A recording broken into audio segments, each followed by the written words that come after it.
అందరికీ నమస్తే మిత్రులారా, వెల్కమ్ టు జూనియస్ గ్లోబల్. నేను మీ గణేష్.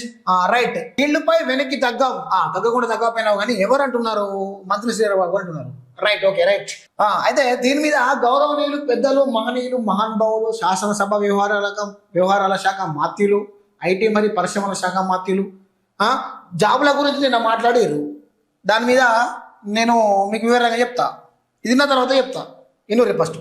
ఈరోజు వేలాది మంది గ్రాడ్యుయేట్లుగా, పోస్ట్ గ్రాడ్యుయేట్లుగా ఉండి ఉపాధి లేకుండా ఉన్న చేసే ప్రయత్నంలో ప్రభుత్వ పక్షాన మొట్టమొదటిసారి అధ్యక్ష, మనం తెలంగాణ రాష్ట్రం ఏర్పడ్డ తర్వాత ఇన్ని వేల ఉద్యోగాలు, దాదాపు 70,000 ప్రభుత్వ ఉద్యోగాలు ఇచ్చిన ఘనత మా కాంగ్రెస్ పార్టీ ప్రభుత్వాన్ని. ఆ పక్షాన కూడా ఊకోండి సార్, మీరు బాగా ఉన్నారు.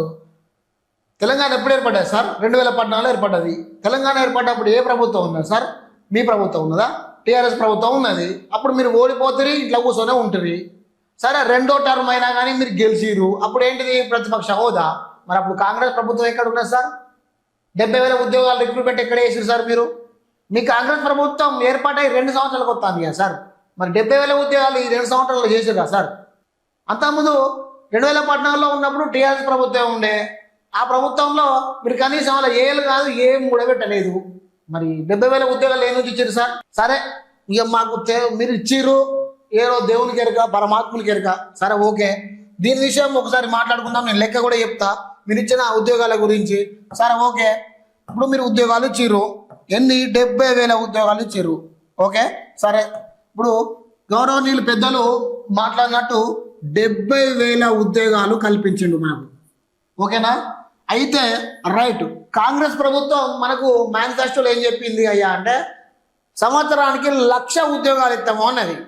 అయితే సంవత్సరానికి 1,00,000 వేసుకుంటే ఓకేనా, 2 సంవత్సరాలకి ఎంత అవుతుంది? 2 లక్షలు అవుతాయి. 2 లక్షల ఉద్యోగాలు మనకు బాకీ ఉన్నారు వీళ్ళు. అయితే వీళ్ళు ఇచ్చిన దాంట్లో 70,000 ఉద్యోగాలు మనకు కల్పించింది అంటున్నారు. ఓకే కదా? రైట్, 2 లక్షలకి 70 పోతే ఎంత? 1,30,000 ఉద్యోగాలు మనకి ఇంకా బాకీ ఉన్నారు. మరి ఎవడిస్తారు? మీ తాత ఇస్తాడా? రేవంత్ రెడ్డి ఇట్లా తాత ఇస్తాడా? మీ తాత ఇస్తాడా? చెప్పురి. ఎందుకు సార్ చెవుల మందారాలు పెట్టురు సార్ అంటే కాలిఫ్లవర్లు పెడతారు, అవేమో ఆగాయి.